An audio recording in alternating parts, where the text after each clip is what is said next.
খেতি কৰিছিলোঁ ইয়াত আজি ৩-৪ বছৰে মই খেতি কৰি এনেকুৱা এটা পৰ্যায় পাইছিলোঁ হয়তো বহুত ধন ঘটাৰ এটা পৰিৱেশ ঘূৰি আহিছিলে মোৰ জীৱনলৈ আৰু ইয়াত কমেও 15 লাখতকৈ অধিক মোৰ কল বিক্ৰী কৰিব লগা হৈছিলে। এই গোটেই মাটি 15 বিঘাতকৈ অধিক মাটি নদীৰ গৰাখহনীয়াত গুচি গ'ল ইতিমধ্যে।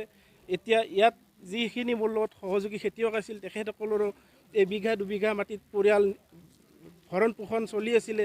আজি তেখেতসকলে সেইখিনি মাটি কৃষিভূমি যোৱাৰ পিছত তেখেতসকলৰ জীৱনলৈ ভাবুকি আছে। পৰিয়াল চলোৱাৰ কাৰণে তেখেতসকলে কি পৰ্যায় আহিব তেখেতে ভাগৰি পৰিছে। এতিয়া বানপানী যোৱাৰ পিছত তেখেতসকল হয়তো কেৰেলা বেংগলোৰত গৈ হয়তো দিন হাজিৰা কৰি পৰিয়াল পোহপাল দিব লগা হ'ব।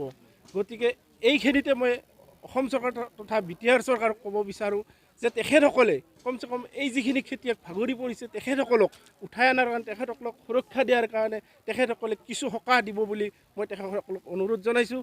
আৰু ইয়াত বাদেও এই অঞ্চলটোত যিমান মানে পলস পেলাই বালি পেলাই ফুটি গ'ল, ইয়াত হাজাৰ হাজাৰ বিঘা কলৰ খেতি আছিলে। এই কলেদি আজি গোটেই গুৱাহাটীৰ মানুহ গোটেই অসমৰ মানুহ মানে কল আমি ইয়াৰ পৰা আমদানি কৰিব পাৰিছিলোঁ। তেখেতসকলে কল বুলি ক'লে মালভোগ কল বুলি ক'লে ইয়াৰ পৰাই 2টা কল খাব পাইছিলে। গতিকে তেখেতসকলৰ পৰিয়ালবিলাক আজি বঞ্চিত হোৱাৰ উপক্ৰম হৈছে।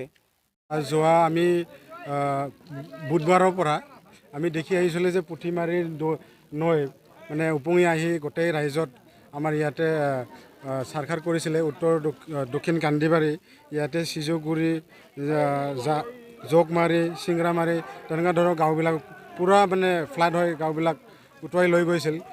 এইটো পৰিৱেশ দেখা পাই আজি আমাৰ ইয়াৰ লোকেল গাঁৱৰ গোটেই ৰাইজ ওলাই আহিছে।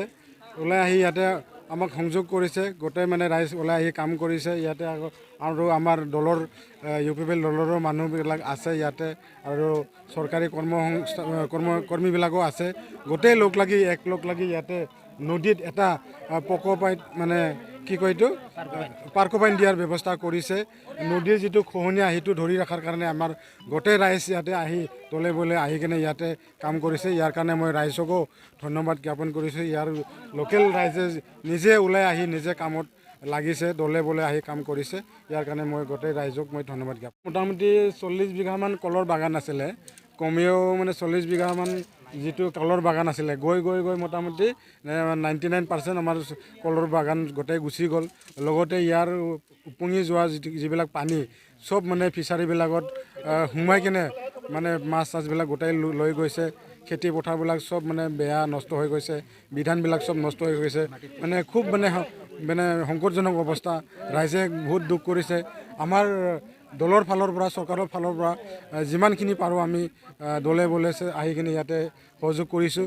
যোৱাকালি ৰাতি আমাৰ মাননীয় চিফ ডাঙৰীয়া প্ৰমোদ বড়ো ছাৰ আহিছিলে। ইয়াতে ৰাইজৰ কথা বুজ লৈছে। ঠিক তেনেকুৱাকৈ যিমান পাৰোঁ আমাৰ দলৰ ফালৰ পৰা মানে সহযোগ কৰাটো হৈছে।